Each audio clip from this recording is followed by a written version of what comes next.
Miss Carmichael, please. Dr. Peterson is ready for you. Awfully sorry I have to go. Had a perfect hand. Would have beaten the pants off you. Harry will take you, Miss Carmichael. Oh, thank you. Watch her carefully. Don't take your eyes off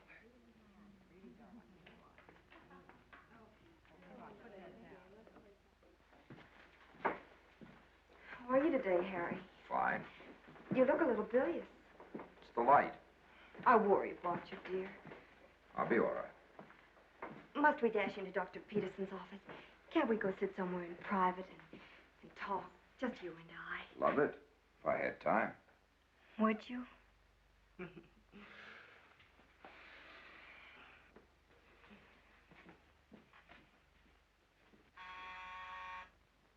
Come in.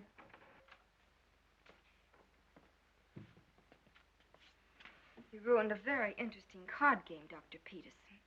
You may go now, Harry. I'll be outside. I hope you feel better today, Mary. Well, I don't.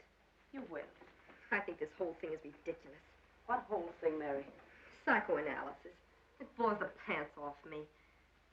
Lying on the couch like some dreary nitwit telling all.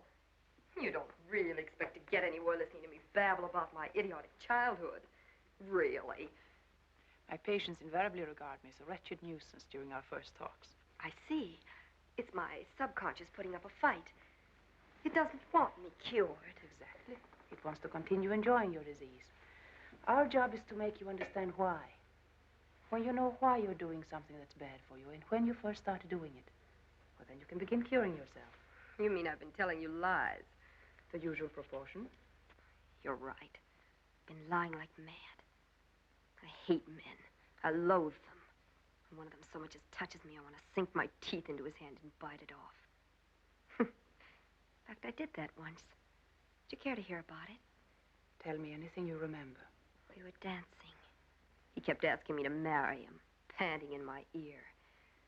I suddenly pretended I was going to kiss him, sank my teeth into his mustache, and bit it clear off.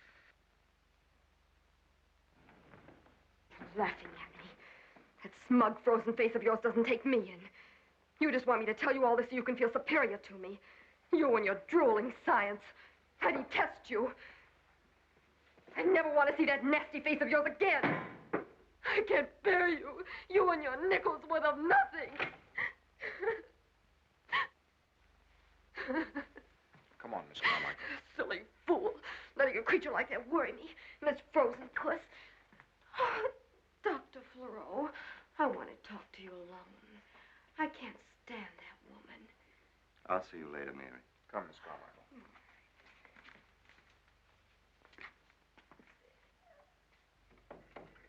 Murchison must be really out of his mind to assign Carmichael to you. Well, you may report your findings to the new head when he arrives. You can't treat a love veteran like Carmichael without some inside information. I have done a great deal of research on emotional problems and love difficulties. Research my eye. I've watched your work for 6 months. It's brilliant but lifeless. There's no intuition in it. You approach all your problems with an ice pack on your head. Are you making love to me? Well, in a moment. I'm just clearing the ground first. I'm trying to convince you that your lack of human and emotional experience is bad for you as a doctor. And fatal for you as a woman. I've heard that argument from a number of amorous psychiatrists who all wanted to make a better doctor of me. Ah, but I've got a much better argument. I'm terribly fond of you. Why?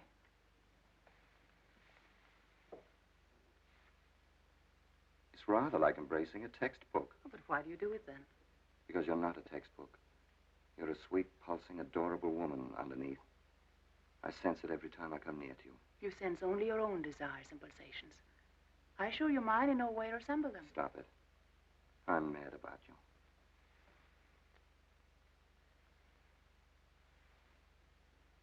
I'm afraid I'm boring you. No. Your attitudes are very interesting. I feel exactly like Miss Carmichael. I'd like to throw a book at you, but I won't. May I borrow this? Certainly. Oh, and forgive me for my criticism. I think you'd better stick to books.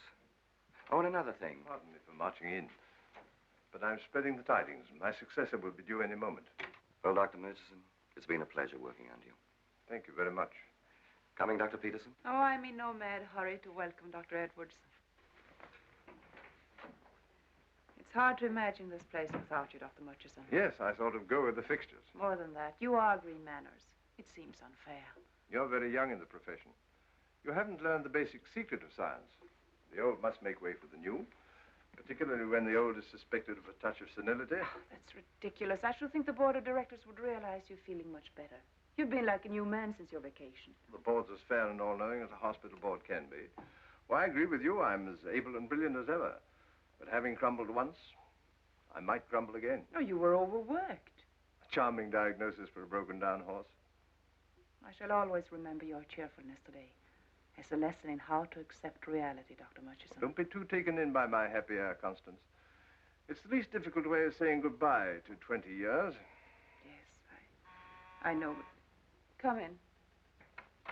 Your mail, Dr. Peterson, and Mr. Garms. Come in, Mr. Garms. You're not leaving today. I'll see you again. I shall hover around for a while, like an old mother hen, at least until Dr. Edwards is firmly on the nest.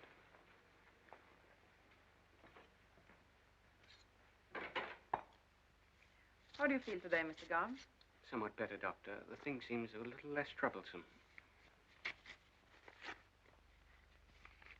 May I do that for you, Doctor? Oh, thank you. No. I can do this myself very well. Please sit down. I'll be with you in a moment.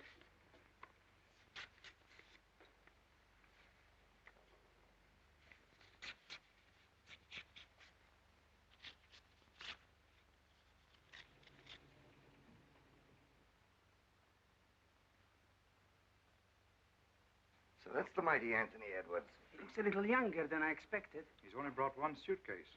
Perhaps he doesn't intend to remain very long. Leave those daydreams to Dr. Murchison. Gentlemen, our new chief, Dr. Anthony Edwards. Dr. Floro. How do you do? How do you do? I'm Dr. Graf. How do you do? Dr. Hainich. How do you There's do? still some staff members missing, Dr. Edwards. These are your quarters. They're very festive for an institution. Dr. Edwards, Dr. Murchison. How do you do, Dr. Murchison? I've heard a great deal about you, sir. And I naturally about you. You're younger than I thought you'd be. Well, my age hasn't caught up with me yet. Mine has, it seems. And I'm pleased to hand over the reins to steadier hands. I'm leaving you my library, which contains, amongst other items of interest, your latest volume, The Labyrinth of the Guilt Complex. An excellent work. I hope Green Manors will inspire others as fine. I'm very grateful. I don't know the formal words for an application, Dr. Edwards. May I say merely that these quarters, which I've occupied for 20 years, are now yours. Will you excuse me?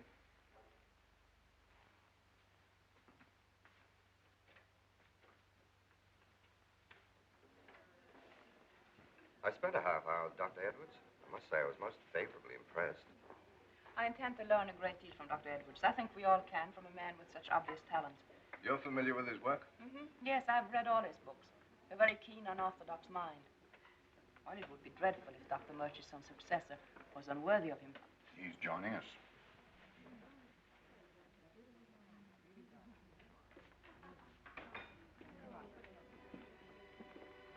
I think you know everyone here, Dr. Edwards. No, not yet.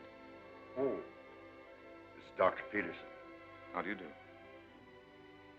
Dr. Edwards. Dr. Hainich has been showing me the grounds.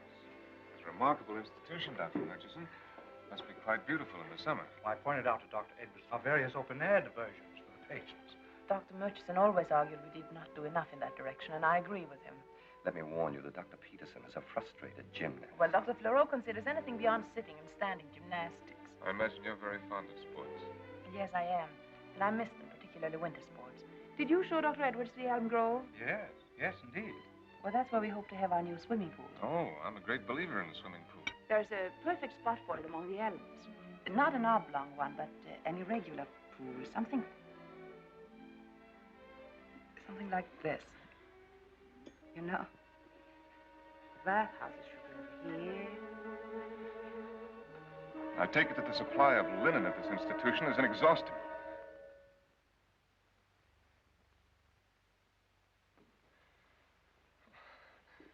Forgive me. That reminds me of my professor in psychiatry, Dr. Brulov. He could never stand a sauce bottle on the table or even a salt shaker. They took his appetite away. I remember once at the banquet in his honor, he refused to sit at the speaker's table because he was completely surrounded by ketchup.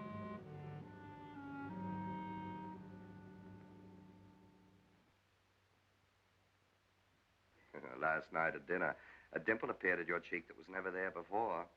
And I detected the outcroppings of a mother instinct toward Dr. Edwards. I detest that sort of high school talk. Your reactions have upset one of my pet theories about you, to wit. That you were immune to psychoanalysts and would end up in the arms of some boob McNutt with spiked hair. If I were looking for that type, Dr. Fleurot, I would long ago have adored you. Come in. Hi. Oh, excuse me. It's from Dr. Edwards. Oh, love notes already. The French School of Science. I didn't want to come to this institution, but my brother insisted. I can see no sense in it myself. You see, I'm convinced I'm not suffering from any hallucination, but that my guilt is very real. I know, Dr. Edwards, that I killed my father, and I'm willing to pay the penalty for it. Come in. Oh, thank you for coming so soon. I've been listening to Mr. Garms and thought you might help me out. Oh, Mr. Garms, you shouldn't have disturbed Dr. Edwards. Well, it's all right. I'm very interested in Mr. Garms' case. Yes, I knew you would be. He fits perfectly into your chapters on the guilt complex. Would you mind telling me what you're talking about? You're here to see if we can cure your guilt complex by psychoanalysis, Mr. Garms. But I have no guilt complex. I know what I know. I killed my father, and I'm... No, you didn't kill your father. That's a misconception that has taken hold of you. Oh, I'm sorry, Doctor. You were talking to him. No. Go on. People often feel guilty over something they never did. It usually goes back to their childhood. A child often wishes something terrible would happen to someone. And if something does happen to that person, the child believes he has caused it.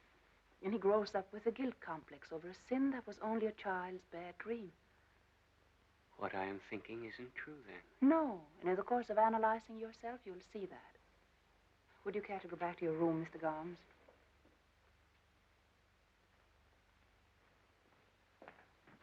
Harry?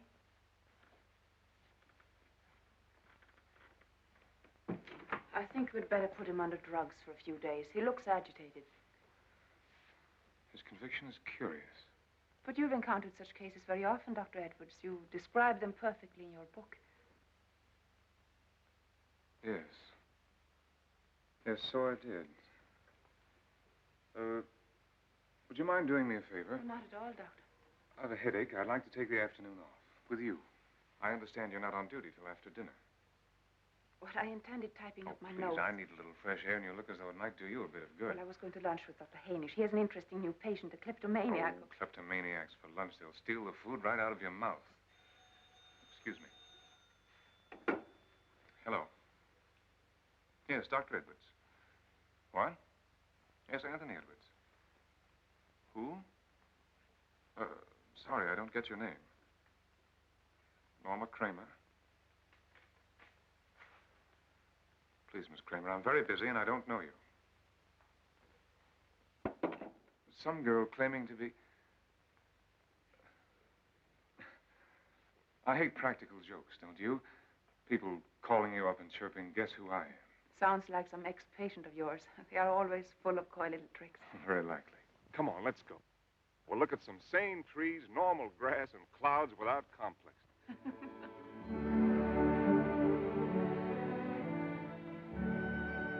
I think the greatest harm done to the human race has been done by the poets. Oh, poets are dull boys, most of them, but they're not especially fiendish. Why, they keep filling people's heads with delusions about love, writing about it as if it were a symphony orchestra, a flight of angels. Which it isn't, eh? Of course not. People fall in love, as they put it, because they respond to certain hair coloring, or vocal tones, or mannerisms that remind them of their parents. Oh, sometimes for no reason at all. Well, that's not the point. The point is that people read about love as one thing and experience it as another. But they expect kisses to be like lyrical poems. embraces to be like Shakespearean dramas. And when they find out differently, then they get sick and have to be analyzed, eh? Yes, very often. Professor, you're suffering from mogo on the go-go. I beg your pardon. Hey, you can't get through there Of like course that. I can. I really I have been through him many times. Oh, Whoops. Hurt? no, not at all. Here. No, I'm perfectly all right. But I've usually gone and picked this here alone. Oh, it doesn't sound like much fun. I haven't gone in for fun, as you call it. Oh, isn't this beautiful? Perfect. Oh, lunch. What'll you have? Ham or liverwurst? Hmm? Liverwurst. Has anybody seen our new chief today? He has been tied up. He frisked off with Dr. Peterson at noon. It's odd spending his first day running after Dr. Peterson, like a drooling college boy. It'll do Constance good to be drooled over. Poor girl's withering away with science. I was telling her only recently that something vital was missing from her life.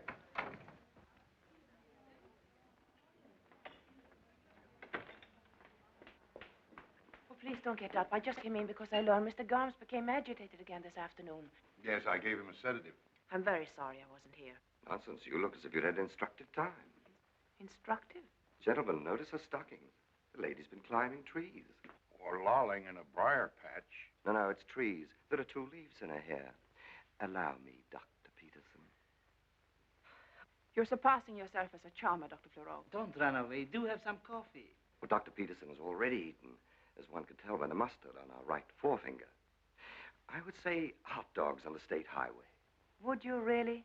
Your diagnosis is, as usual, wrong, Dr. Fleureau. Not hot dogs, liverwurst. I'm very sorry I have to leave this nursery. I must see Mr. Garms. Looks as if we have Casanova himself, the head of Green Manners. Did you notice a blush every time we mentioned his name?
was going to read your new book again.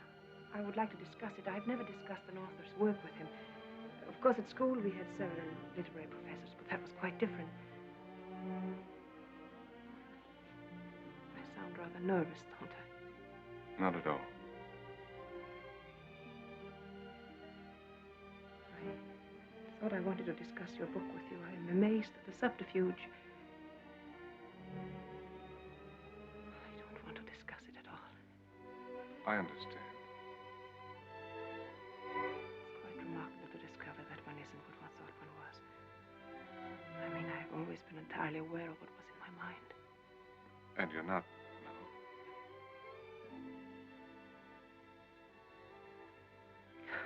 It's quite ridiculous. Stupid of me to come in here like a distracted child. You're very lovely. Please don't talk that way. You'll think I came in to hear that. I know why you came in. Why? Because something has happened to us. But it doesn't happen like that. In a day. It happens in a moment sometimes. I felt it this afternoon. It was like lightning striking. It strikes rarely.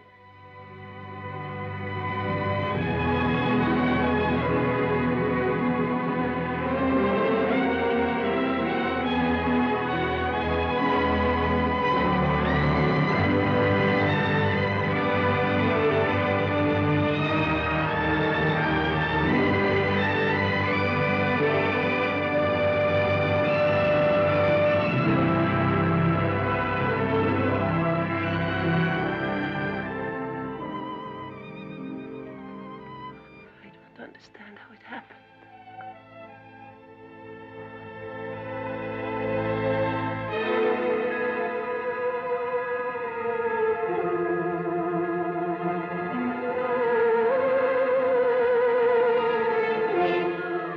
What is it? It's not you. Something about your robe. My robe? I don't understand. Oh, forgive me. Something struck me. I've been having a rather bad time with my nerves lately. Your robe... I mean, the dark lines. But you're ill. Oh, I'll be all right. Hello. Yes, Dr. Edwards. Yes. Yes, what? Where is he? I'll be there right away. Mr. Gomes, he's run amok. Tried to murder Floral, then cut his own throat. Oh, is he bad? I think so. He's in surgery. I'll be right along.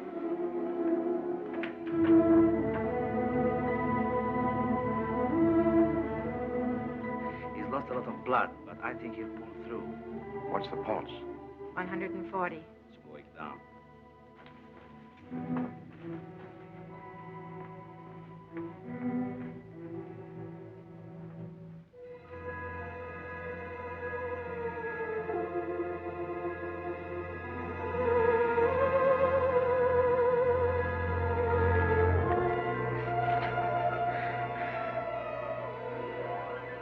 Why are the lights out in the corridor? What do you mean? It's dark. That's why he did it. Because the lights are out. Put them on. Doors. Unlock them. You can't keep people in cells. Dr. Edwards. Fools babbling about guilt complexes. What do you know about them? He did it. He told me. He killed his father. Put the lights on. Quick. It's dark. It's dark. He's in coma. Come here, Vicky. He's ill. Sure. It didn't look like a heart case. Not hot. Shock of some sort. Yeah, we must Probably get brought him. about by exhaustion. Take him up to his room. I'll take care of him.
suppose I made quite an exhibition of myself.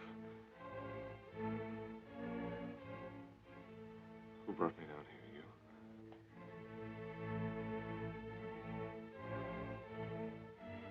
It's rather a mess. Going to pieces in surgery. Who are you?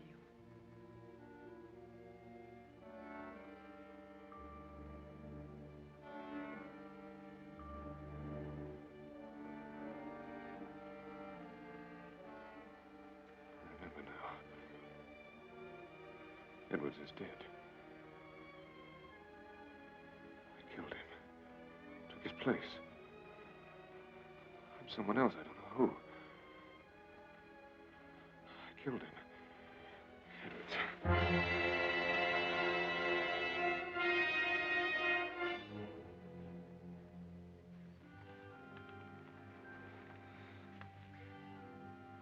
I have no memory.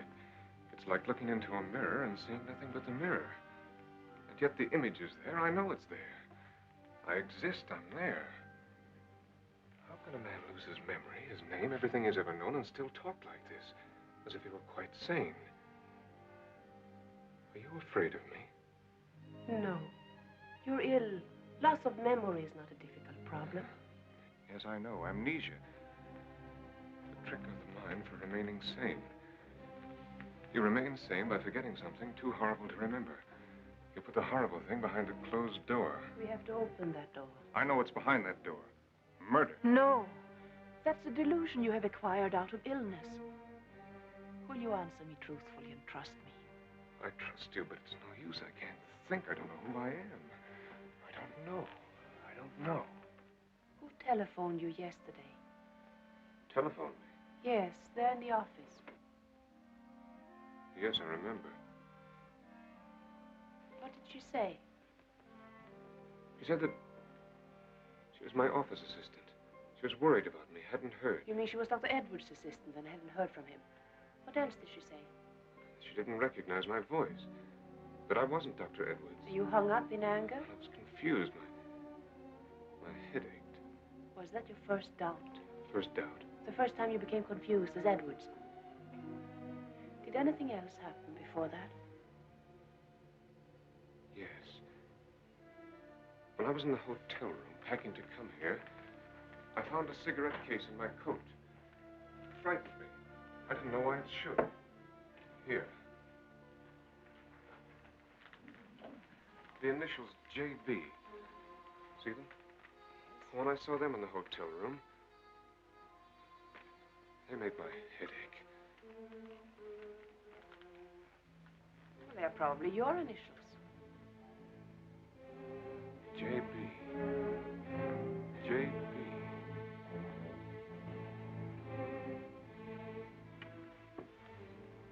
You must sleep. I think when you wake up, you'll be able to tell me more. If you trust me. I trust you. Sleep. You better get some sleep yourself. I'll be all right.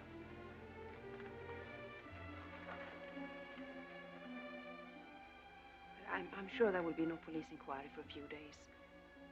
And we'll talk about it and straighten everything out before anything happens.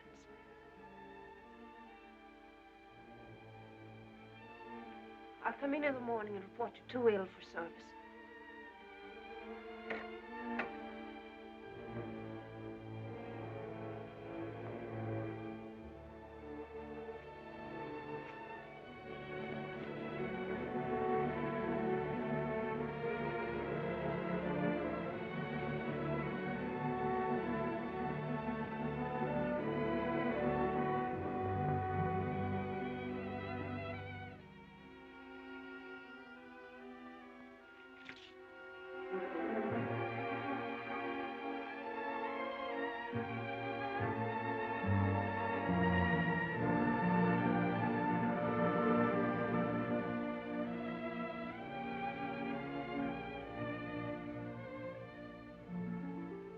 I've been in Dr. Edwards' office for 5 years, and the man who spoke to me is not Dr. Edwards. He let me have my vacation when he left on his.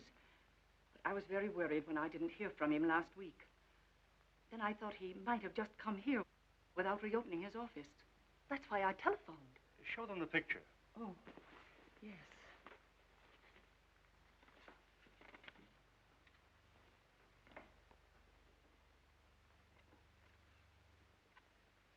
That's a different man. He was taking a chance. Somebody might have known what Edwards looked like. You never saw the real Edwards? No, I never met him. But I felt something was wrong from the moment our man appeared. He didn't impress me as a scientist.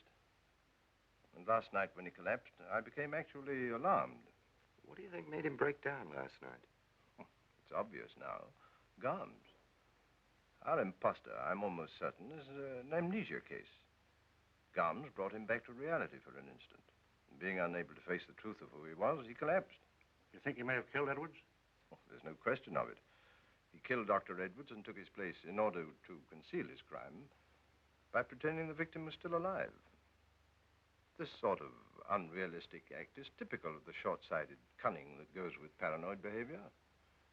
But we're wasting time, gentlemen. His room is upstairs.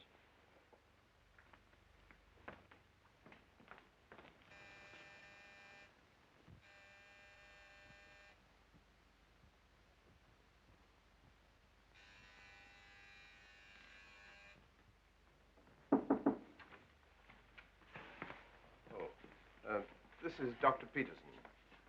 These gentlemen are from the police. The police? What has happened? Nothing to be alarmed about. Our Dr. Edwards turns out to be a paranoid imposter and is very likely guilty of having murdered the real Edwards. He's disappeared. Oh. He is not in his room? You left him in his room, miss? Yes. Did he say anything about himself, about why he broke down? No, he was not himself. He was unable to speak coherently. You don't seem very surprised to learn that this Dr. Edwards is a fake and maybe guilty of murder. I'm used to such surprises in my work. You suspected something then? No. I thought his collapse due to mental strain. That's a funny diagnosis for a fellow who's supposed to just come from a vacation. I made no medical diagnosis. I was shocked to see him collapse, and I didn't think beyond that. Well, we were all pretty shocked, Sheriff. The fellow took us all in. All except Dr. Murchison. And he didn't say anything that might give you an idea of where he went? No. He may be hanging around. We'll have to go over the grounds first.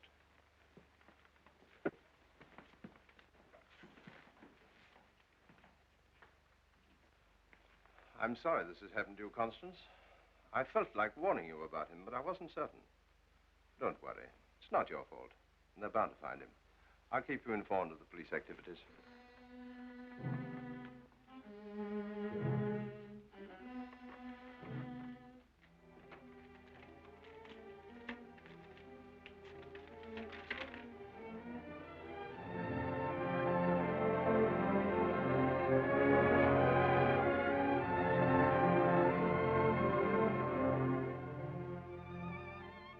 I see the fellow expected to get away with it, like any criminal. Nonsense. Obviously a case of amnesia. He hadn't the faintest notion of who he was or what he was doing.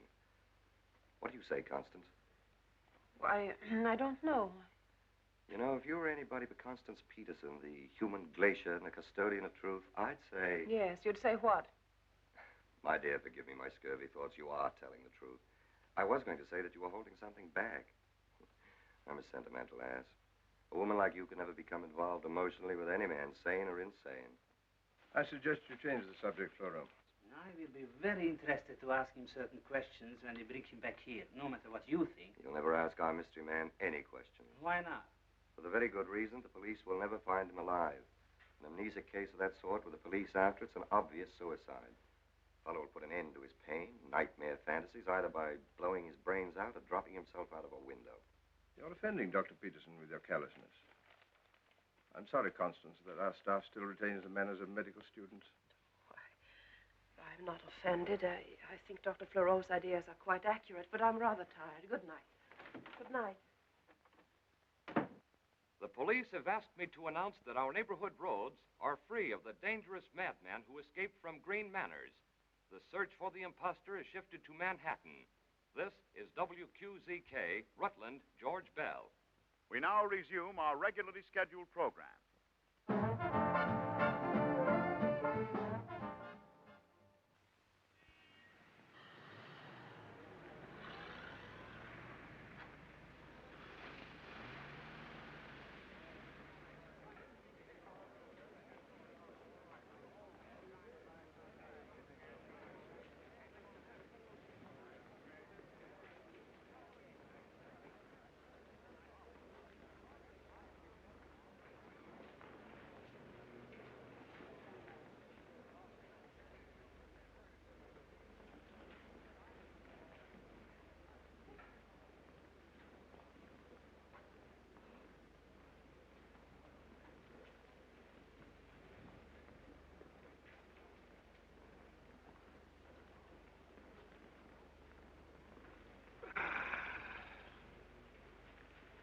Sure feels good to take the weight off your feet.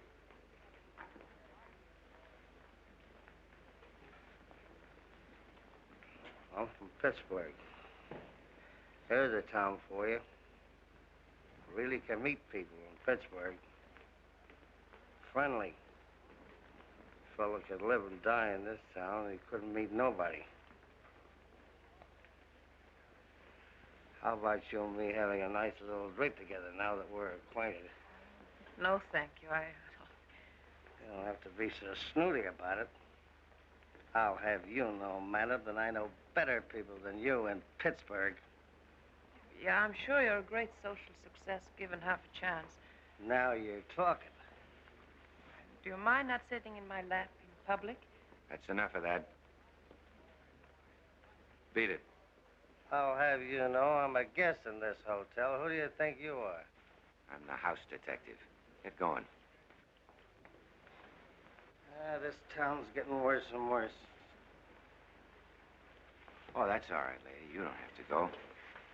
I'm sorry you were being annoyed. I've been watching you for some time, and I figured something like this might happen. You see, the chief duty of a house detective is to spot trouble in advance. You're not registered here, are you? No. Oh, well, I didn't think so, the way you were wandering around. Looking for somebody, huh? Oh, now, don't be afraid of me. I've got you spotted as a lady in trouble. And from out of town. School teacher or librarian, which is it? School teacher. I thought so. They always look like they've just lost something. Maybe I can help you. I don't think so, thank you. Looking for some man, I suppose. Must be a relative. And from the worried look, I'd say a pretty close one. A husband, for instance. I'm really amazed. I hit it, huh? But how could you tell? Well, I'm a kind of a psychologist. You know, you gotta be in my line. Now, would you mind filling in a few of the blank spaces for me? No. It's just that we quarreled. Oh, and then you got sorry and you came running after him. That's the usual psychology. But now you're afraid to face him. Oh, no. It's that I don't know what room he's in. He told a friend he was coming to this hotel, but under a different name, so I couldn't find him. But I must find him and apologize and make him feel better. When did he arrive here? Yesterday morning. Give me a description of him. Yes, he's very tall and attractive, and dark hair, a rather rugged face, and brown eyes, and one suitcase. I'll go check on him.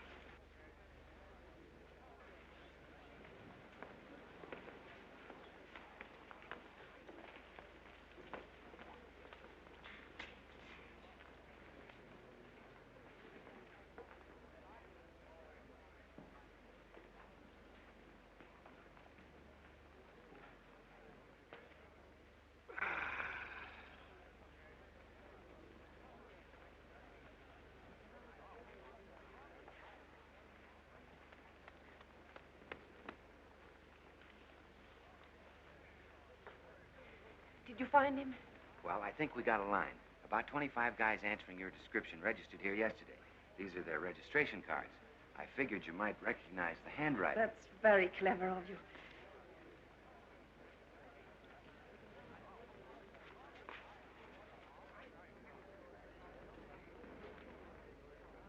This is his handwriting.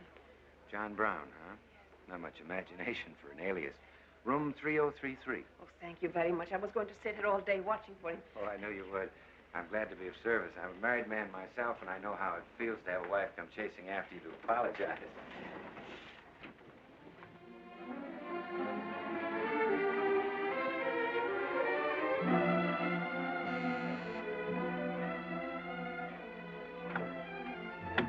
Constance. What did you come for? You don't owe me anything. I'm going to do what I want to do. Take care of you and cure you and remain with you till that happens. But you can't. You can't help hide a criminal. You're not going to jeopardize your standing as a doctor. You're just getting started. I won't let you be stupid about it. I couldn't bear it away from you. I went through yesterday, holding my breath as if I were being hunted. I couldn't eat or work or do anything but think of you. So I had to come. I'll get a room on this floor. I'm here as your doctor only. It has nothing to do with love.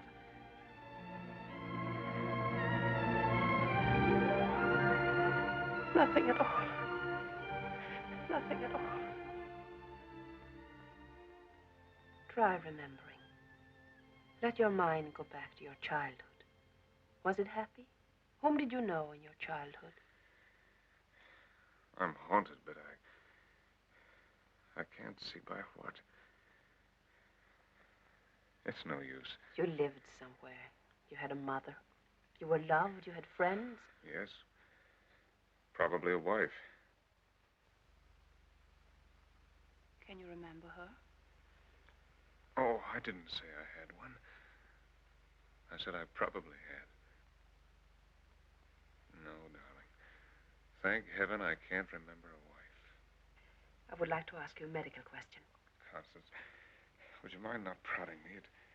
It mixes me up. I can't remember anything.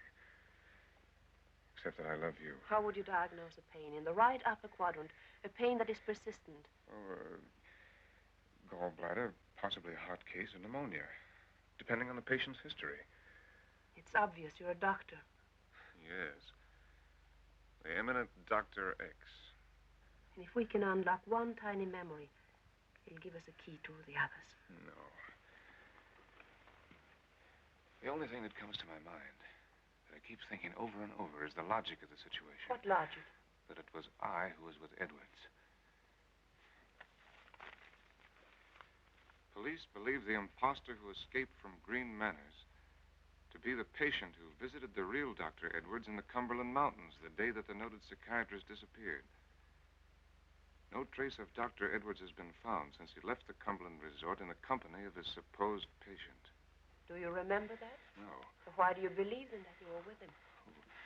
because wherever we went, I came back with his identity. I wouldn't have come back as Dr. Edwards if I hadn't known that he was dead. How would I have known that he was dead if I hadn't been with him when he died? Were you? Well, I don't remember, but logically, I know that I must have been. And logically, I also know why the body hasn't been found. Because it was hidden by me. Don't you see that you're imagining all this? You call yourself names. You insist without proof that you are a murderer. You know what that is, don't you? Whoever you are, it's a guilt complex that speaks for you. A guilt fantasy that goes way back to your childhood. I think you're quite mad. You're much crazier than I. Do all this for a creature without a name. To run off with a pair of initials.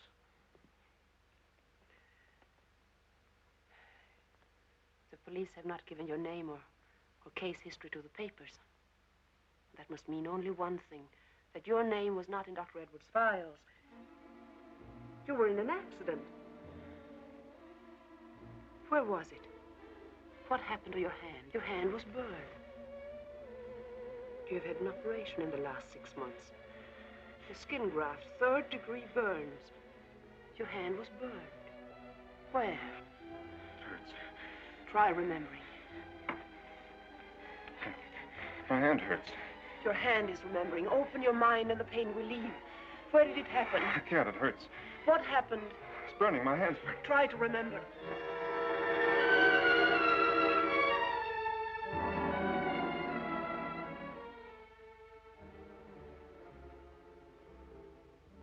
Oh, my dear, are you all right? I'm all right. What happened? You relived an accident you've been in, but the memory only touched the part of your mind that feels. But it's beginning. It really is. You'll feel better soon. Who could that be? Oh, I know. I sent down for the later editions of the papers. You ordered the afternoon papers, didn't you? Yes. They just came. I brought them right up. Just a minute.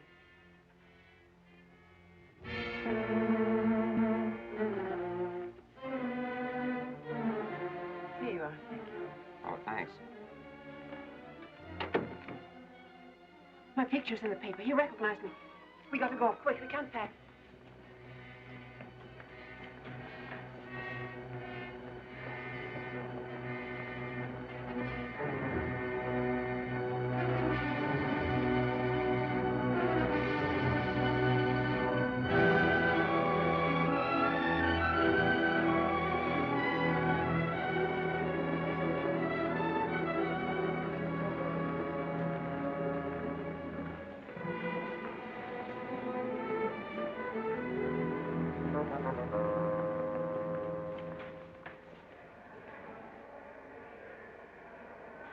Listen.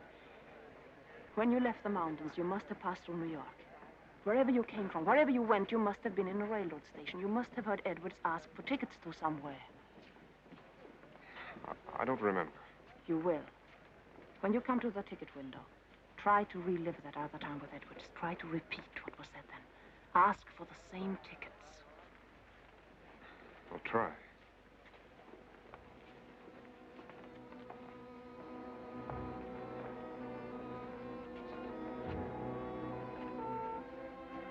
One, Philadelphia.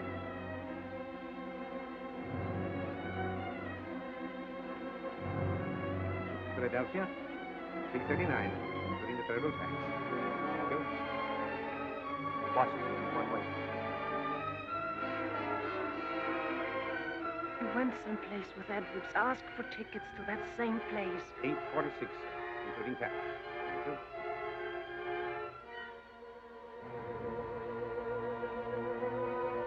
What is it?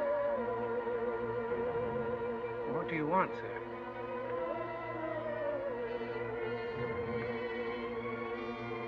Now, please step aside. I want 2 tickets. Where to?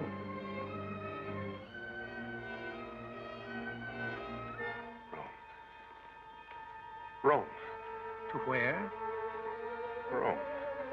What Rome? He means Rome, Georgia.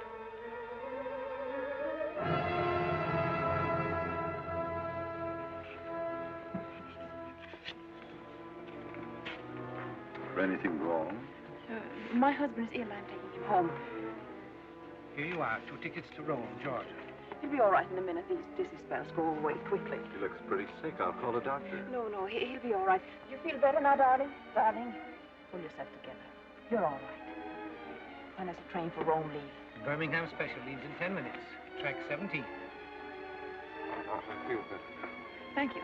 That's all right, lady. I'll take us to the train in case anything Oh, happens. he has recovered now. You're very nice to offer help, but I can get along. Thank you.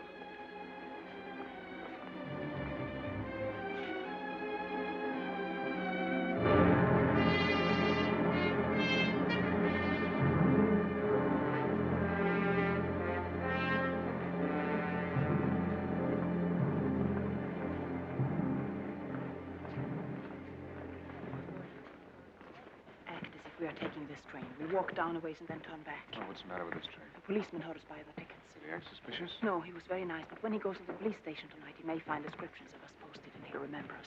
And they'll telegraph Rome, Georgia, and have us picked up. Oh, we can't go back to the hotel. We'll have a million police there by now. No, we're not going back. We're going to Rochester. Come on, we'll go over to Grand Central Station.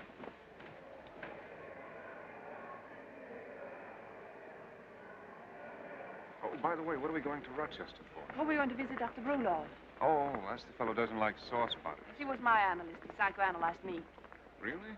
Well, what was wrong with you? Oh, all analysts have to be psychoanalyzed by other analysts before they start practicing. Oh, that's to make sure that they're not too crazy. Apparently, the mind is never too ill to make jokes about psychoanalysis. I'm sorry. I'm a pig. No, I am. I keep forgetting you're a patient. So do I. When I hold you like this, I feel entirely well. Will you love me just as much when I'm normal? Oh, I'll be insane about you. I am normal. At least there's nothing wrong with me that a nice, long kiss wouldn't cure. Oh, I've never treated a guilt complex that way before.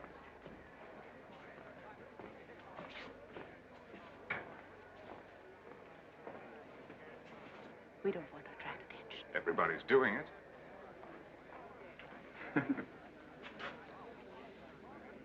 You both going? Yes. Yes.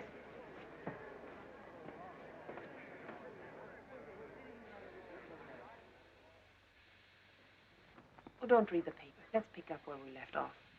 Pick up what? Try to recall the first moment you thought you were Edwards. Darling, I have a confession to make. Yes, I'm listening.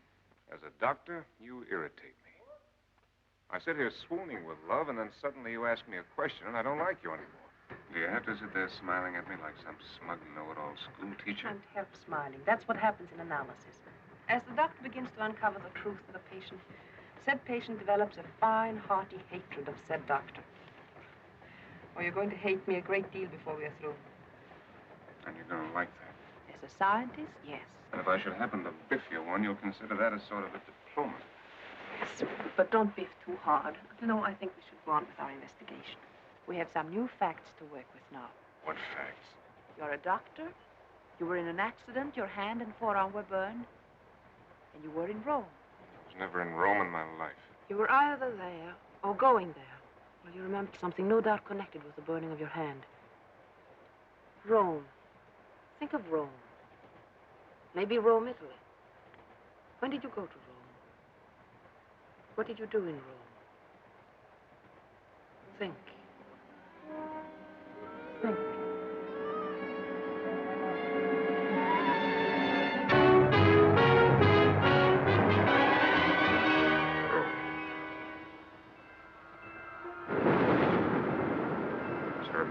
I remember something. Fighter planes spotted us. You were flying? Transport, medical corps, over Rome heading north. What happened? They hit us. Caught fire. Uniform burned, bailed out. What else? I don't know. It blacks out. You left the army? Yeah. I probably deserted. I hated it. I hated killing. I can remember that much. Your guilt fantasies were obviously inflamed by your duties as a soldier. Oh, stop it. Babbling like some phony King Solomon. Sit there full of half-witted devil talk that doesn't make sense. If there's anything I hate, it's a smug woman. Darling, we're just beginning. Don't biff too hard yet.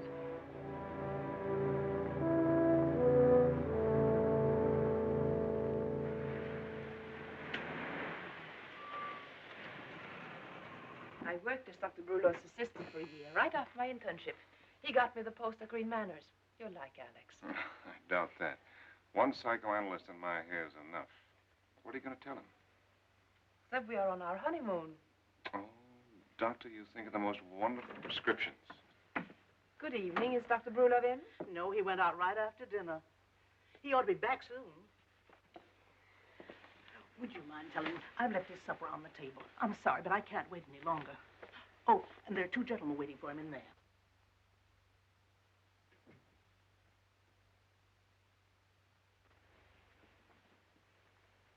How do you do? How do you do? How do you do?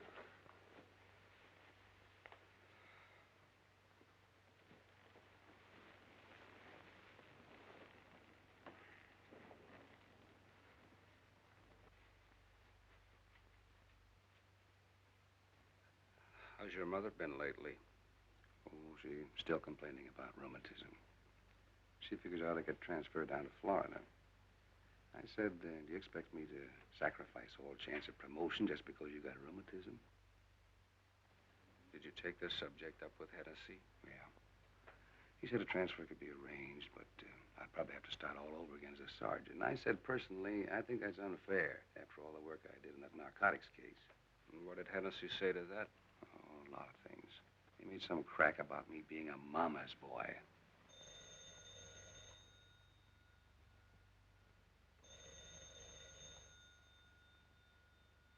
Now, pardon me. That may be from me. I gave headquarters this number. Hello. Yes, that's Lieutenant Cooley. Any new developments? Well, when did you find that out? No. Right, I'll be down later. Goodbye.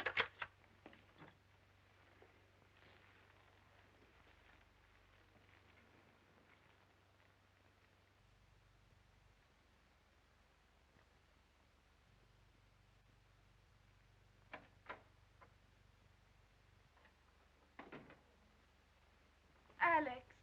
Who is it, please? Oh. My old friend. Alex. My dear darling.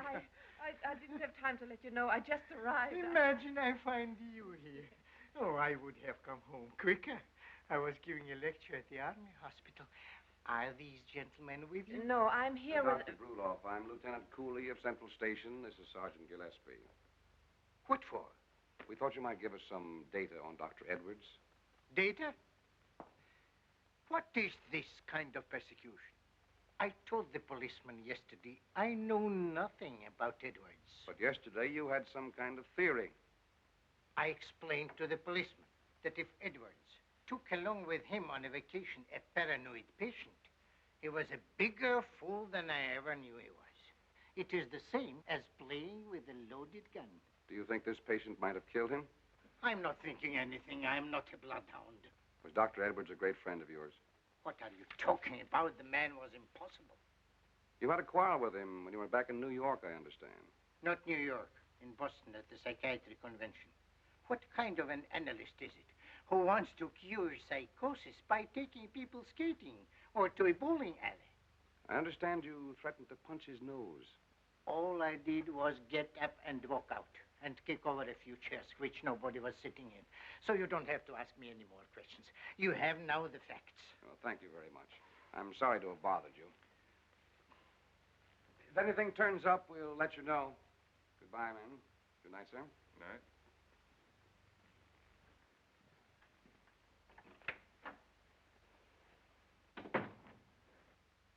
What do you suppose they are snooping around me for? The next they will give me is the 3rd degree. Alex, I'm so glad to see you. I was going to write you, but it happened so suddenly. I got married. Who is married? Oh, Alex, my husband, John Brown. I'm glad to meet you officially. Oh, so you are married? Oh, there's nothing so nice as a new marriage. No psychosis yet, no aggressions, no guilt complexes. I congratulate you and wish you have babies and not phobias. How about we have a glass of beer like in the old days? Yes. The truth is that we have no hotel room. All the hotels were so crowded. What do you want with a hotel? That's for millionaires, not lovebirds on a honeymoon. You will stay right here. Look how I'm living by myself with a can opener. My housekeeper has gone to war. My secretary is a wreck. And I got a cleaning woman who can't cook and who hates me. Cook me my coffee in the morning and the house is yours. That's wonderful of you, Alex.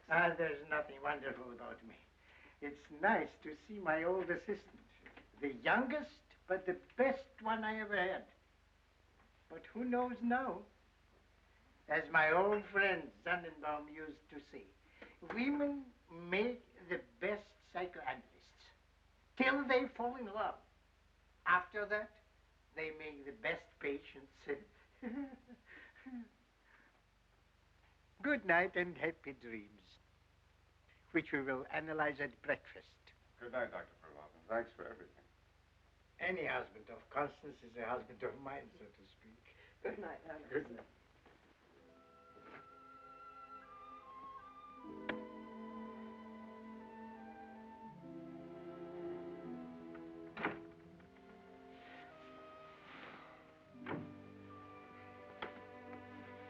You were superb with the police. Was I? Oh, carried it off like a grade-A gun mob. I felt terribly stupid for a few minutes, but it turned out very well. Providing the professor isn't wiser than he seems. Alex, oh no. Things are a little different here. Someone's been here since my time. No, Alex didn't think anything. He's sweet. He may be sweet, but he didn't even ask us where our bags were. Well, Alex is always like that, in a complete dream state socially.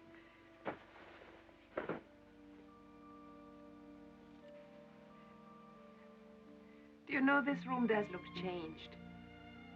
But it isn't. It's I who am changed. It's called transfer of affects. What is? The fact that everything seems so wonderful in this room. That's what it's called, is it? Did the police disturb you? Oh, no. One ignores such trifles on a honeymoon.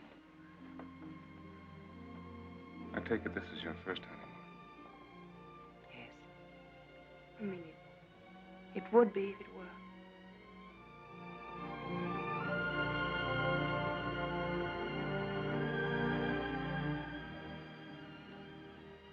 For what it's worth, I can't remember ever having kissed any other woman before. I have nothing to remember of that nature either. We're very sweet. Of course, I'm no child. Far from it. I'm well aware that we're all bundles of inhibition. Oh, dynamite dumps. No. Oh, please don't do that. What? It isn't ethical. I'm here as your doctor. Well, you can stop worrying, Doctor. I'm going to sleep on the couch. No, that's also unethical. Now, this honeymoon is complicated enough without your dragging medical ethics into it. I suppose the floor is out. The patient always sleeps in the bed, and the doctor occupies the couch, fully dressed. Oh, I see you know the ropes.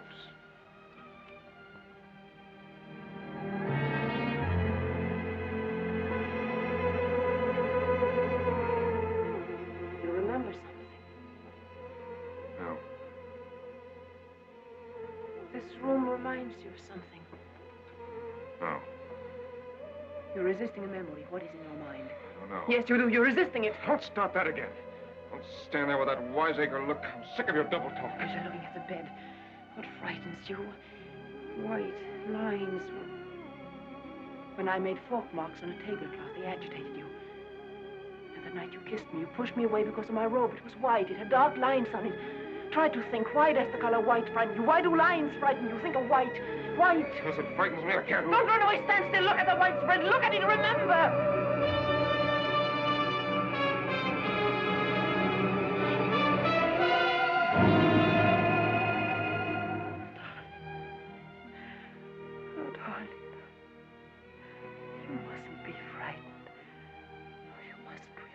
Progress.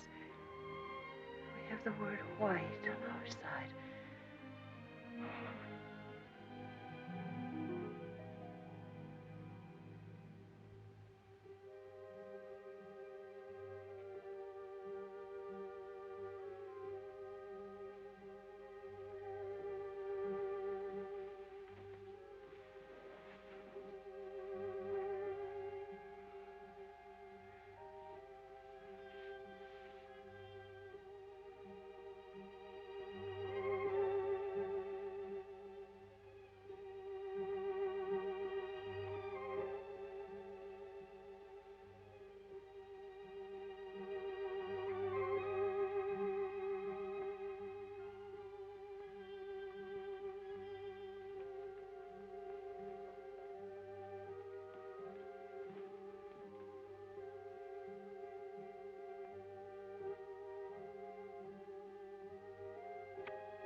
that you, Mr. Brown? Oh, I thought it was you. I was unable to sleep, so I came down to work. When you are old, you don't need to sleep so much. I'm just having a glass of milk and some crackers. Join me, please. I'll get another glass. I'm glad to have company. Nobody likes to have crackers and milk by himself. When I was a young man, I was always saying, if I could only get alone by myself instead of wasting my time with people, I would be happy. Now I'm saying just the opposite. This is the secret of old age. Everything becomes just the opposite. Do you know who makes the most trouble in the world? Old people. They are always worrying what is going to be in the world tomorrow after they are gone. That's why we have wars. Because old people got nothing else they can get excited about. Well, we will drink to youth, to when we are young and know nothing except living.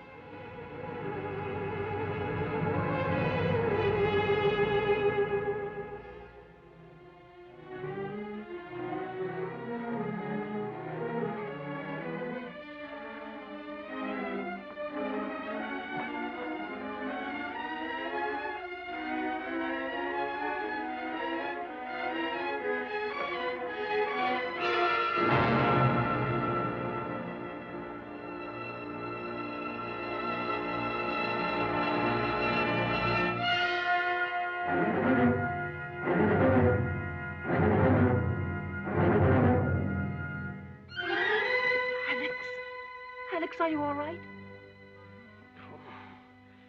Good morning. Yes, I'm all right. Thank you. Oh, I fell asleep in the chair. Yes. What time is it? 7 o'clock.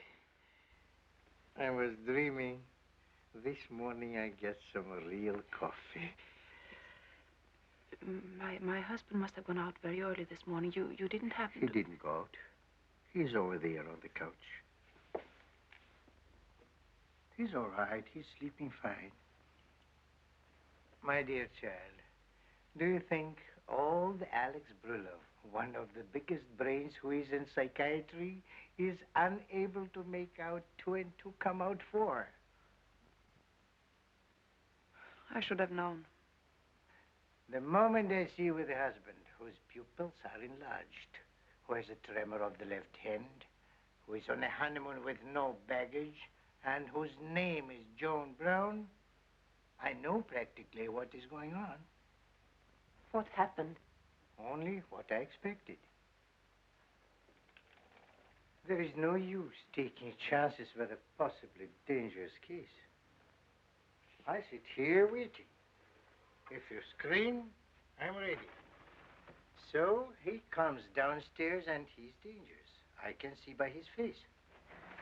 So I keep talking while I put some bromide into a glass of milk.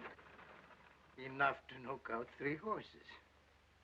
When he falls down, I run up to see you. You are sleeping like a baby, and I come back here to watch out. The struggle against his condition agitates him at times, but there is no danger in him. This is what I found in his hand last night.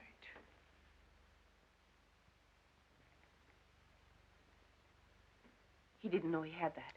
Alex, you mustn't think that. He didn't try to do anything to you. He couldn't. My dear child, he's not responsible. But that's not correct.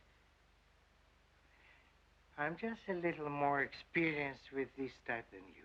I grant you know infinitely more than I do, but in this case... Do not complete the sentence with the usual female contradictions. You grant me I know more than you. But on the other hand, you know more than me. Women's talk. Bah. Alex, what are you going to do? Something more for you than for Alex. me. I'm calling the police. No, please. You are giving me orders. My own pupil. You don't know this man. You know only science. You know his mind, but you don't know his heart. We are speaking of a schizophrenic and not a Valentine. We're speaking of a man. Oh, yes. Love. Look at you. Dr. Peterson, the promising psychoanalyst, is now all of a sudden a schoolgirl in love with an actor, nothing else. Alex, let me tell you about him. What is there for you to see? We both know that the mind of a woman in love is operating on the lowest level of the intellect. Doctor told me not to smoke in the morning, but I'm too excited. You're right. I'm not an analyst, not even a doctor here. I'm not talking to you as one. But believe me, not what I say, but what I feel. The mind isn't everything. The heart can see deeper sometimes. The shock of a police investigation might ruin his chances for recovery, and I can save him. But if he killed Dr. Edwards, how can you help him? He didn't. But if it turns out he did, which I'm good and certain it will. It won't. You yourself taught me what Freud says. A man cannot do anything in amnesia that his real character wouldn't have done. And how do you know what his real character is? I know. She knows. This is the way science goes backward. Who told you what he is? Freud? Or a crystal ball? I couldn't feel this way toward a man who was bad, who had committed murder. I couldn't feel this pain for someone who was evil. You are 20 times crazier than him. She couldn't love him if he was no good. This is baby talk, nothing else. What do you want I should do? Give me time to treat him and cure him. The police find him and shock him into an incurable condition. This could take a year. Oh, no. Oh, all right, a half a year? We should sit and hide for a half a year, waiting to find out if he's going to cut your throat, my throat, and set fire to the house. Oh, my dear girl. Even to a woman in love, such a situation must seem a little unreasonable.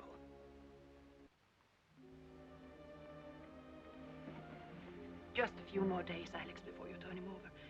Just a few more days, and then if I can't do anything, if we both can't, well, then you can call the police. But you're not hiding a criminal. There is no evidence against him except his own guilt fantasies. He's wanted only as a possible witness as to what happened to Dr. Edwards. Well, in his present condition, he could tell the police nothing. Don't you see you're doing nothing against the law? We are helping them by investigating the patient as doctors.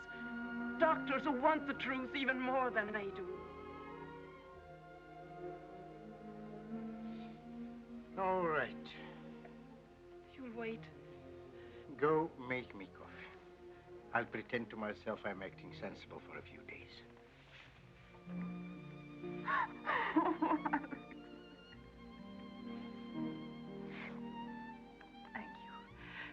Thank you very much.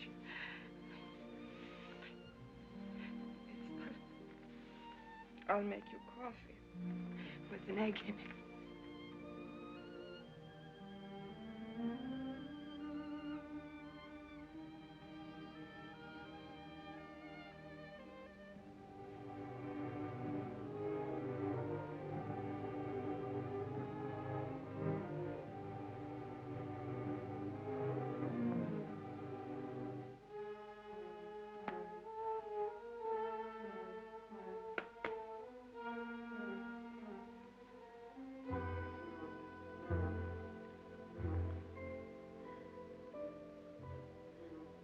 Who are you? I'm Dr. Bruloff. Bruloff.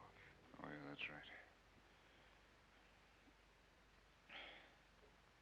Bromides. Who's been feeding me bromides? I gave you to sleep. Bruloff. Oh, yes. Rochester.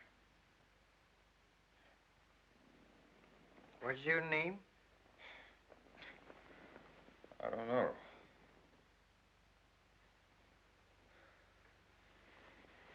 Constance told you. Oh, nobody told me. If I don't know a patient with amnesia when I see one, what do I know? You don't remember your father or mother? No. Wife or sweetheart? No. Don't fight me. I'm going to help you if I can. I'm going to be your father image. I want you to look on me like your father. Trust me, lean on me. This is a shortcut, but we haven't much time. All right, go ahead. I'm leaning. Maybe you got something you want to tell me? A single thought? A few words in the corner of your head? Go on, talk to me. Whatever comes into your head, just say what it is. There's nothing. Maybe you dreamt something. Yeah. What did you dream? I don't believe in dreams. That Freud stuffs a lot of hooey. Oh, you are a fine one to talk. You got amnesia and you got a guilt complex. I think you don't know if you are coming or going from someplace. But Freud is hooey. This you know. A wise guy.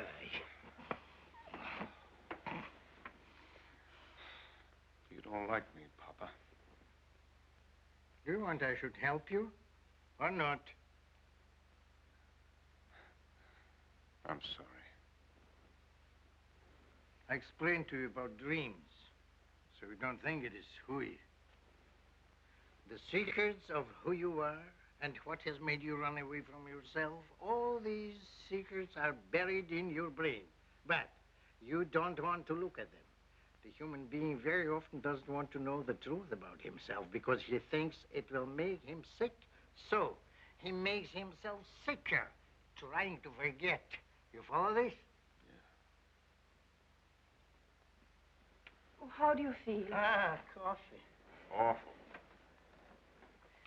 The patient is going to tell us what he dreamed. Oh, fine. I'll take notes. I'll get my glasses. Now, here's where dreams come in. They tell you what you are trying to hide. But they tell it to you all mixed up like pieces of a puzzle that don't fit. The problem of the analyst is to examine this puzzle and put the pieces together in the right place and find out what the devil you are trying to say to yourself. Let's see. I kept thinking while I was dreaming that all this meant something. That there was some other meaning in it that I ought to find out. We'll find out.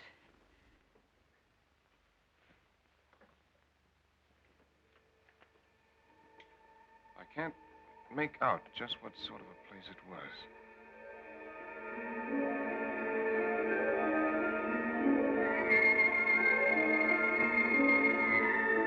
It seemed to be a gambling house. But there weren't any walls, just a lot of curtains with eyes painted on them. A man was walking around with a large pair of scissors cutting all the drapes in half.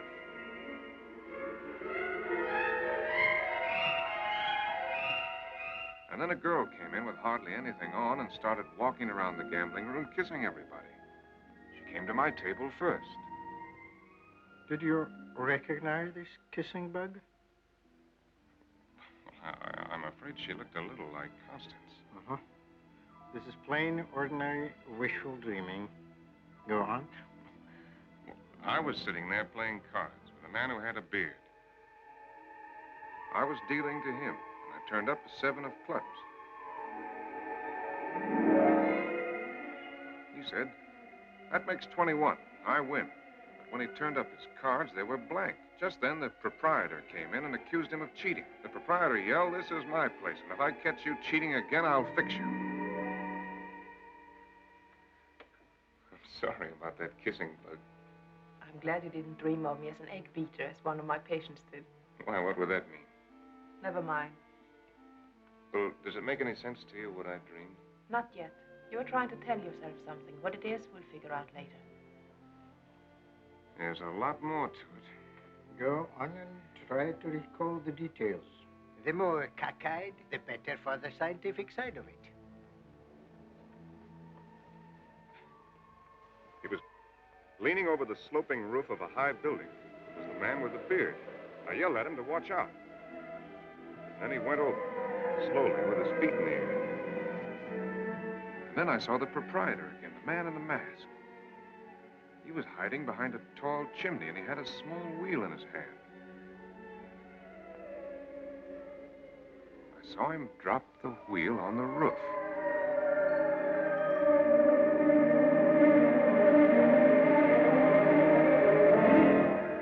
Suddenly, I was running. Then I heard something beating over my head. It was a great pair of wings. The wings chased me and almost caught up with me when I came to the bottom of the hill. I must have escaped. I don't remember. That's all there was. I woke up and saw Dr. Brulov. Have some coffee. Thanks.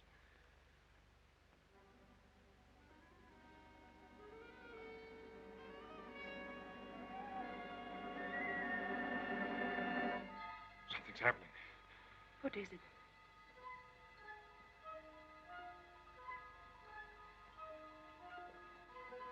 Snow. The light frightened him. Photophobia.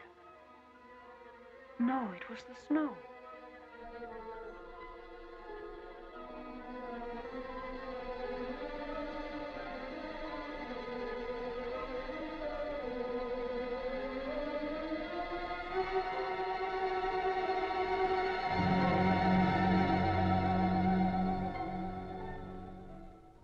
That's the White he's afraid of. Snow and those tracks. What tracks? The sled tracks in the snow. The first symptom he revealed was shock at the sight of fork lines drawn on a white tablecloth. And my robe, it had dark lines on it. And last night, the white coverlet. Like those dark tracks in the snow. We'll pull the blinds down, please. Dr. Edwards was fond of sports. He mentions tennis and skiing in his book as valuable in the treatment of mental disorders. Skiing. Ski tracks in the snow. That's what those dark lines symbolize for him. His horror of them means, of course, that they are immediately connected with the cause of his amnesia. Yes, murder on skis.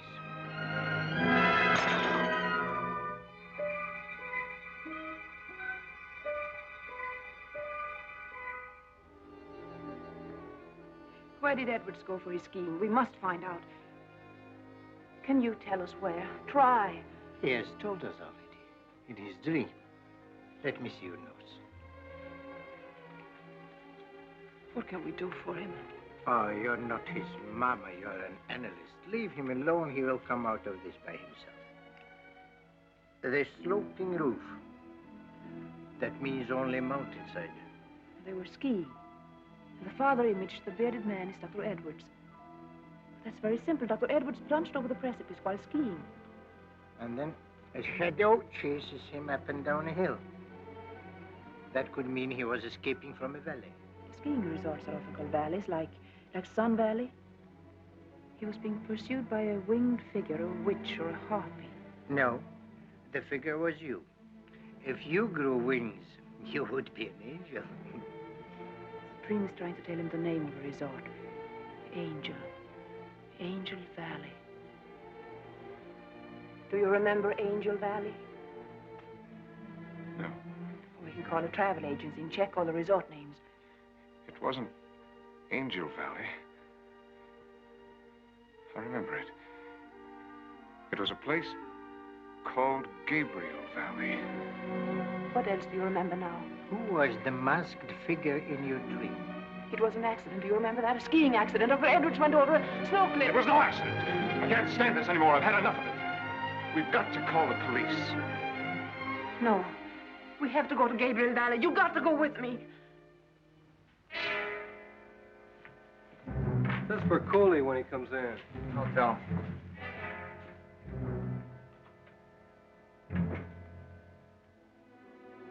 At 4:45? Oh, thank you. Goodbye. There's a train leaving in an hour. We can make connections for Gabriel Valley. I know what I have to do. I can't go on endangering you. I know about last night. Nothing happened. But it will. I've got to end it before it does. I love you. But I'm not worth loving. Darling, you can help me afterward. There's no help afterward.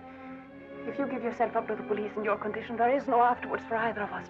I can cure you. You can't undo a murder. There is none to undo. I killed him. Oh, stop. And now you. Last night, don't try to stop me. I've got to go. Guilt. You've lived with it for a long time, haven't you? Yes. Since childhood. What? Ever since your childhood, you've tried to run away from something. You always felt guilty about anything that happened around you. What was it in your youth? It must have been terrible for you to prefer to think you murdered Edwards rather than remember what happened long ago. You said you loved me. Look at me then. Why am I fighting for you? Because I love you. Because I need you. But I'm nothing. I want you to come with me to Gabriel Valley. What good will that do? When you see the hill where the accident happened, you will remember it. We'll go skiing together as you did with Edwards. I was there, I killed him. You'll see your innocence. You'll see what really happened. You mean because it will happen again? Yes. And what if I killed him?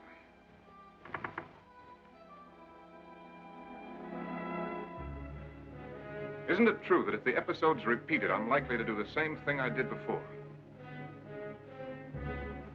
Then how do you know I won't kill again? Because I'm convinced you didn't kill in the first place. You believe in me enough to take such a chance? Of course I do. We are going back to that ski run. We'll find out what it was in your childhood that's haunted you all your life. And we'll also find out what happened to Dr. Edwards.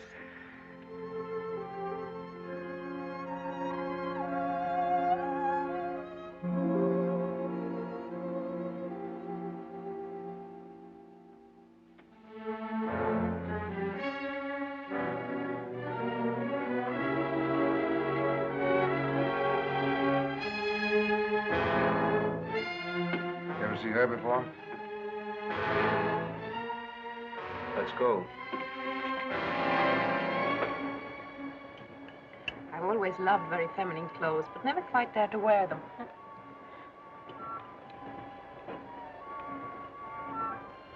But I'm going to after this. I'm going to wear exactly the things that please me. And you.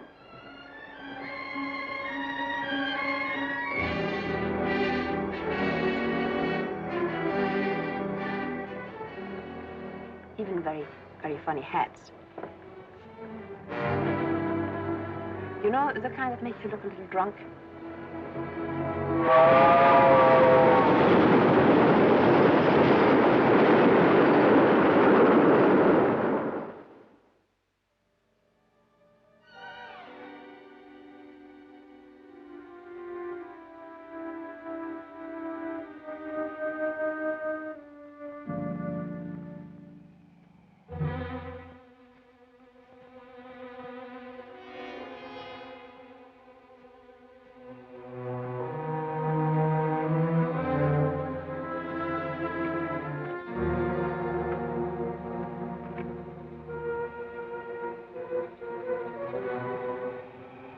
Put them on.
Was something in my childhood.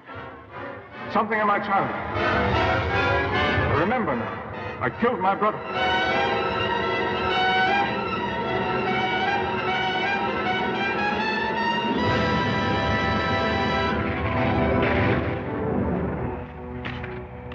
I didn't kill my brother. It was an accident. It was an accident. That's what has haunted you all your life. That was the memory you were afraid of.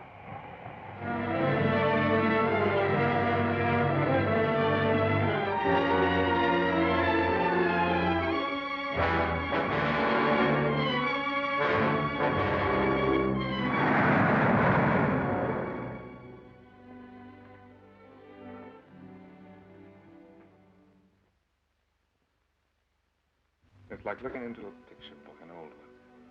Seeing the familiar pictures one at a time. I went to Columbia Medical School, had a girl with a giggle, luckily married my roommate, Kent. Oh, and by the way, my name's John Valentine. Oh, I'm very pleased to meet you. Another thing, my Army record's all right. I was invalided out. I ran into Dr. Edwards when I was in the Cumberland Mountains, trying to recover from some kind of nerve shot I got when the plane crashed. He was on vacation, but I asked him to help me, and he invited me to go skiing with him. We went through New York, and I seem to remember going to lunch somewhere. It's still a little vague about that lunch part. And we arrived here, and the accident happened at that spot. Well, you saved me. Now, let's not have any confusion about who saved whom. Yes, he went over there all right. It's still a little foggy, but I do know that Edwards was about 50 feet ahead of me when he went over. I saw him plunge. Well, that was the thing that set you off. That stirred up your old guilt complex and made you think that you'd killed him. So then you had to run away from that, too. And you took on the role of Dr. Edwards to prove to yourself that he wasn't dead, so therefore you had not killed him. Professor, I never quite realized in my amnesic state how lovely you are. Now that you got your head back, you mustn't lose it again. Oh, no, it's too late. I'm beyond cure. How does it feel to be a great analyst Oh, not so bad. and a great detective Wonderful. and madly adored? Very wonderful. You look wonderful. In white, with a little orange blossom in your hair. That sounds vaguely as if it had something to do with marriage. That's a brilliant analysis, Doctor.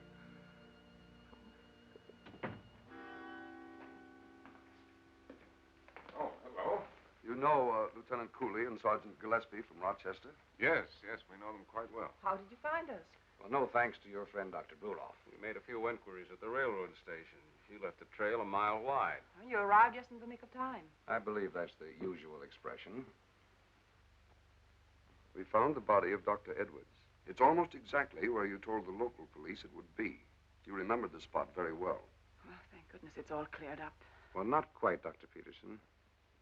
I'm afraid a bullet was found in the body.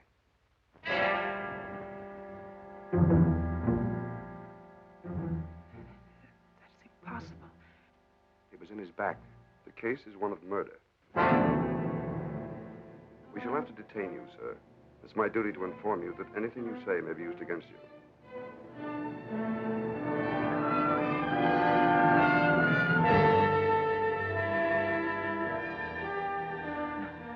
No, you mustn't say you killed him, darling. Try to remember what happened before Edwards went over. But when he said he killed him, he wasn't himself. He was in a state of great mental distress. But you can't put him away. You can't. It destroys mine. Don't you understand? Goodbye, my dear. We won't give up hope. I'm going to fight and fight and get you free.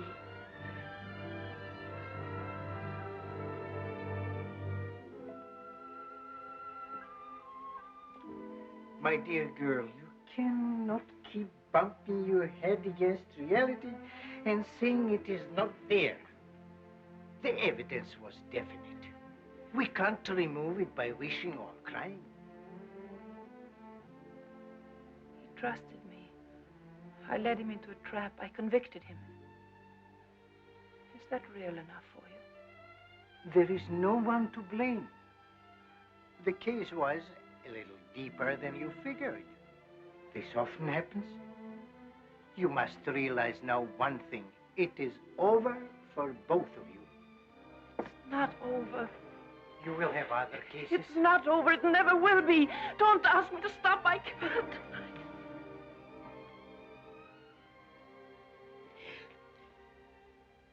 Oh, I'm sorry.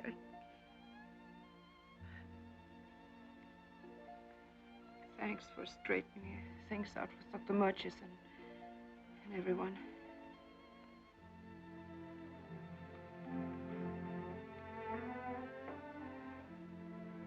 It is very sad to love and lose somebody. But in a while you will forget. And you will take up the threads of your life where you left off not so long ago. And you will work hard. There's lots of happiness in working hard. maybe the most. I will write to you. Oh, Alex. You're very good.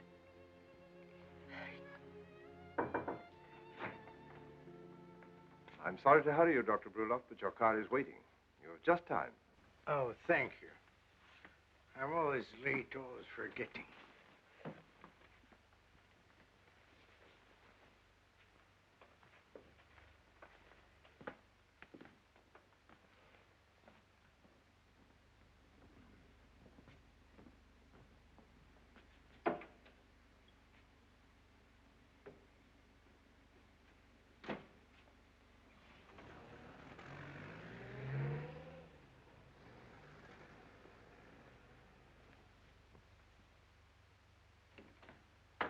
A brilliant man.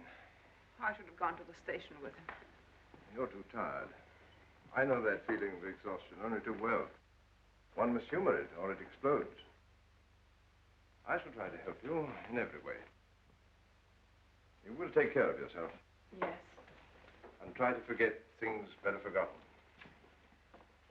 You've got a great career ahead of you, Constance. Thank you. Well, at least one good thing came out of all this. You are back at Green Manors. Who knows what would have happened to the place under Dr. Edwards? I knew Edwards only slightly. I never really liked him. But he was a good man, in a way, I suppose. Well, good night, Constance. I hope you feel rested in the morning.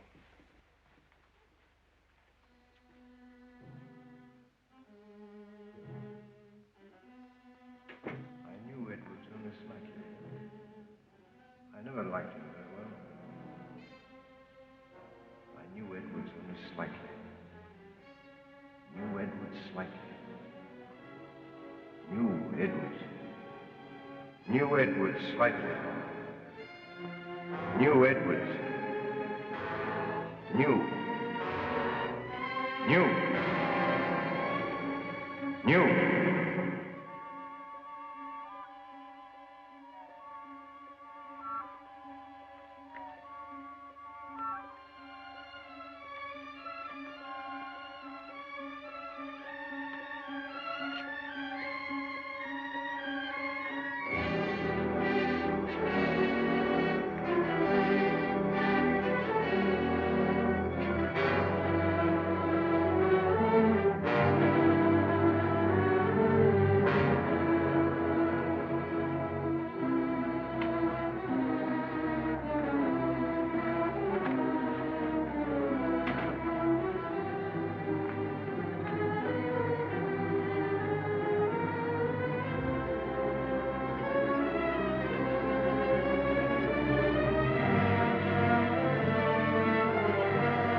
Come in. I want to talk to you, Dr. Murchison. It's rather late. And you need rest, Constance. I must talk to you. Nocturnal conferences are bad for the nerves. Is it something about your work? Yes. Can't it wait till morning? It can't wait. Well, do sit down.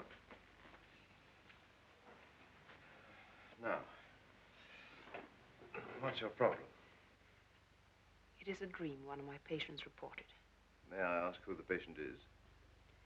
The patient is John Ballantyne. I fancied that. And you're still working on the possibility of his innocence. Charming loyalty. One of your most attractive characteristics, Constance. What did he dream? He dreamt he was in a gambling house. It was full of odd people playing with blank cards. Blank cards. Obviously, the patient was trying to deny it was a gambling house by dreaming of spurious cards. One of the people in the place went around cutting the drapes in half. Another was a scantily dressed girl who was kissing everybody. With a little effort, one could almost imagine them inmates of Green Manors. That's what I had in mind, Dr. Murchison. Interesting notion to play around with, isn't it?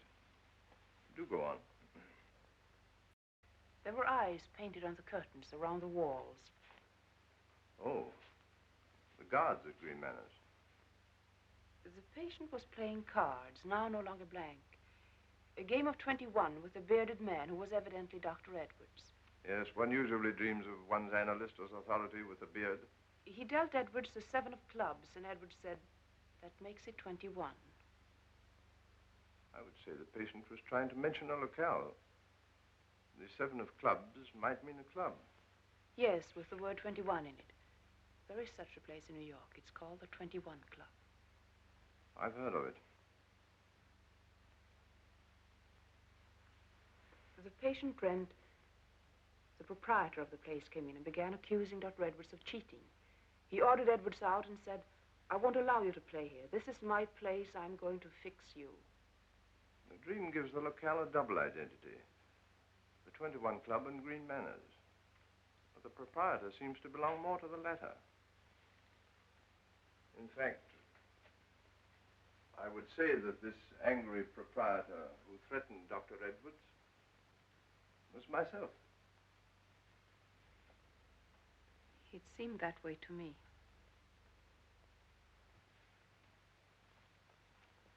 I presume you only arrived at this solution tonight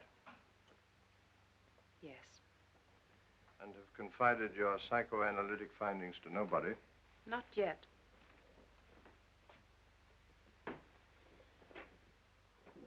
Was there any more to the dream? Yes. The patient dreamed he and Dr. Edwards were on a high sloping roof, and that he saw Edwards plunge over the edge to his death. He also saw the angry proprietor hiding behind the chimney, laughing, holding a small wheel in his hand. He dropped the wheel.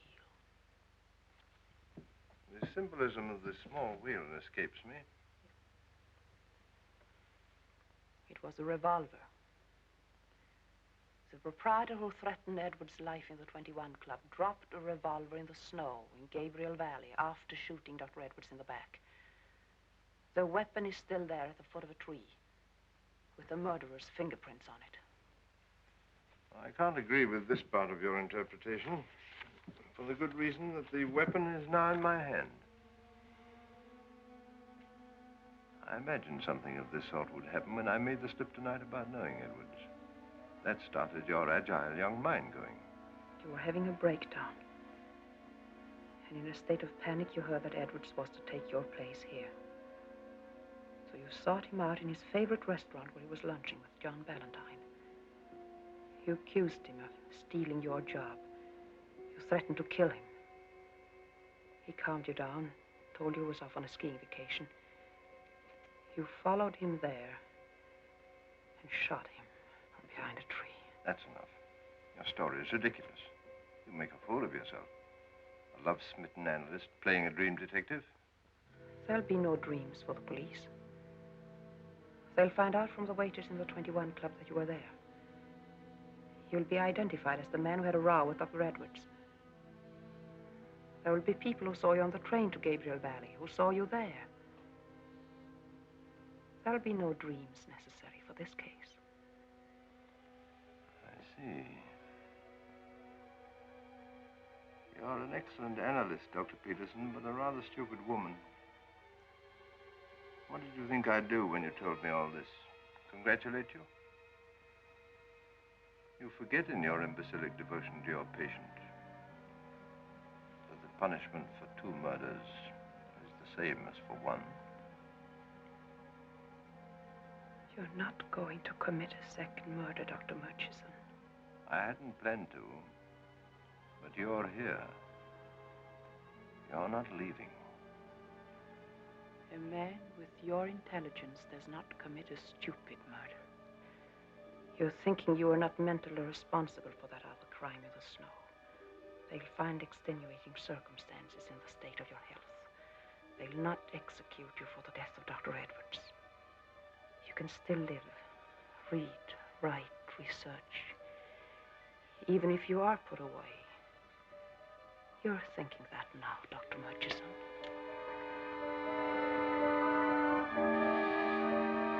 If you shoot now, it is cold, deliberate murder.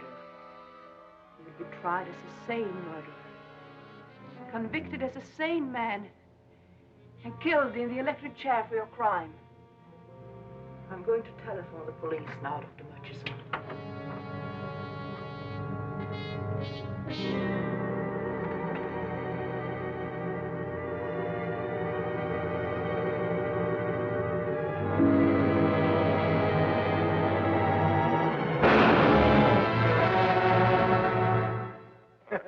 And remember what I say. Any husband of Constance is a husband of mine, so to speak. All right. Goodbye. Good luck. Bye.